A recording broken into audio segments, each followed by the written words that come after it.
कथा सती की अग्नि परीक्षा। यह कहानी विष्णु पुराण की एक प्राचीन कथा पर आधारित है, जिसमें सत्य, विश्वास और ईश्वर भक्ति की गहरी बातें सिखाई जाती है।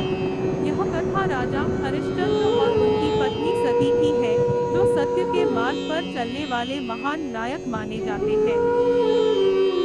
पहला दृश्य, सत्य की परीक्षा। राजा हरिश्चंद्र सत्य और धर्म के प्रतीक थे। उनके राज्य में कभी झूठ नहीं बोला जाता था और हर नागरिक न्याय और धर्म के मार्ग पर चलता था। एक दिन राजा हरिश्चंद्र अपने दरबार में मंत्रियों के साथ बैठे हुए थे, जब अचानक नारद मुनि वहां आ पहुंचे। नारद ने राजा से कहा, नारद मुनि, राजन, आपकी प्रसिद्धि तीनों लोकों में फैल चुकी है। हर कोई आपके सत्य और धर्म की प्रशंसा करता है, परंतु क्या आपने कभी सोचा है कि सत्य की असली परीक्षा तब होती है जब जीवन में कठिनाइयां आती है?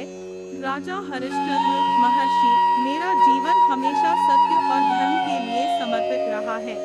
मुझे विश्वास है कि किसी भी परिस्थिति में मैं सत्य के मार्ग से विचलित नहीं होऊंगा। नारद मुनि मुस्कुराते हुए, तो क्या आप अपने सत्य की परीक्षा देने के लिए तैयार हैं? राजा ने बिना किसी संदेह के सहमति दी।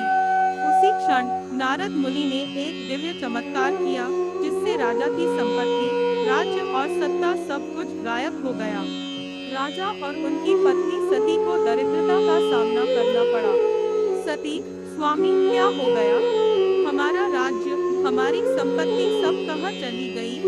राजा हरिश्चंद्र धैर्यपूर्वक, प्रिय, यह नारद मुनि की परीक्षा है। हमें इस कठिनाई में भी सत्य और धर्म का पालन करना होगा। अब राजा हरिश्चंद्र और सती गरीब हो चुके थे। उनके पास न भोजन था, न वस्त्र, न कोई आश्रय। उन्होंने अपना जीवन एक साधारण ग्रामीण की तरह जीने का निश्चय किया, लेकिन कठिनाइयों का अंत नहीं था। एक दिन राजा हरिश्चंद्र ने यह महसूस किया कि उनके पास धन की कमी के कारण वे अपने ही राज्य में कर नहीं चुका पा रहे हैं। उन्हें अपने राज्य से निष्कासित किया गया और उन्हें वनवास जाना पड़ा। रास्ते में सती ने राजा से कहा, सती, स्वामी, हमें कब तक इस दारिद्र्य में रहना पड़ेगा? मैं आपकी पत्नी हूँ, परंतु यह सब सहन करना कठिन हो रहा है। राजा हरिश्चंद्र धैर्य से, प्रिय, यह सब ईश्वर की लीला है। हमें धैर्य रखना होगा और सत्य के मार्ग पर चलना होगा। जो भी कठिनाई हो, हमें ईश्वर पर विश्वास बनाए रखना चाहिए।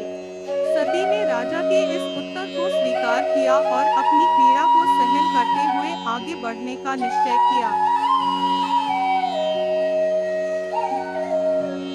समय बीतता गया और राजा हरिश्चंद्र की परीक्षा की घड़ी समाप्त होने का नाम नहीं ले रही थी। एक दिन उनकी पत्नी सती की मृत्यु हो गई। राजा के पास धन नहीं था कि वह अपनी पत्नी का अंतिम संस्कार कर सके।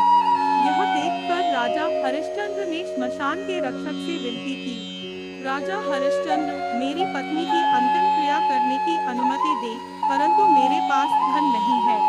मैं आपका कर्ज चुकाने के लिए अपनी सेवा देने के लिए तैयार हूँ। श्मशान का रक्षक, जो स्वयं धर्मराज थे, ने राजा की बात सुनकर सहमति दे दी, लेकिन कहा, धर्मराज रक्षक, राजा हरिश्चंद्र, सत्य की परीक्षा अब समाप्त हो चुकी है। तुमने जो कठिनाइयाँ सही है, वह तुम्हारे सत्य और धर्म के प्रतीक है। अब तुम्हें वापस तुम्हारा राज्य, संपत्ति और वैभव प्राप्त होगा। यह सुनकर राजा हरिश्चंद्र ने कृतज्ञता व्यक्त की और अपनी पत्नी सती की अंतिम क्रिया पूरी की। उसी समय विष्णु भगवान प्रकट हुए और आशीर्वाद दिया। विष्णु भगवान, हरिश्चंद्र, तुमने अपने सत्य और धर्म के मार्ग पर अविचलित रहते हुए यह कठिन परीक्षा सफलतापूर्वक पार की है। तुम्हारा नाम सदा सत्य और धर्म के प्रतीक के रूप में याद किया जाएगा। तुम्हें और सती को अब अमृतत्व प्राप्त होगा। राजा हरिश्चंद्र और सती को उनके सत्य, धैर्य और भक्ति के लिए पुनः राज्य और सुख समृद्धि प्राप्त हुई। उन्होंने अपने जीवन का शेष भाग ईश्वर की भक्ति में बिताया और उनके राज्य में फिर से सत्य और धर्म का वास हुआ। यह कथा सिखाती है कि जीवन में मार्ग पर चलें, तो ईश्वर हमें सदैव आशीर्वादित करेंगे।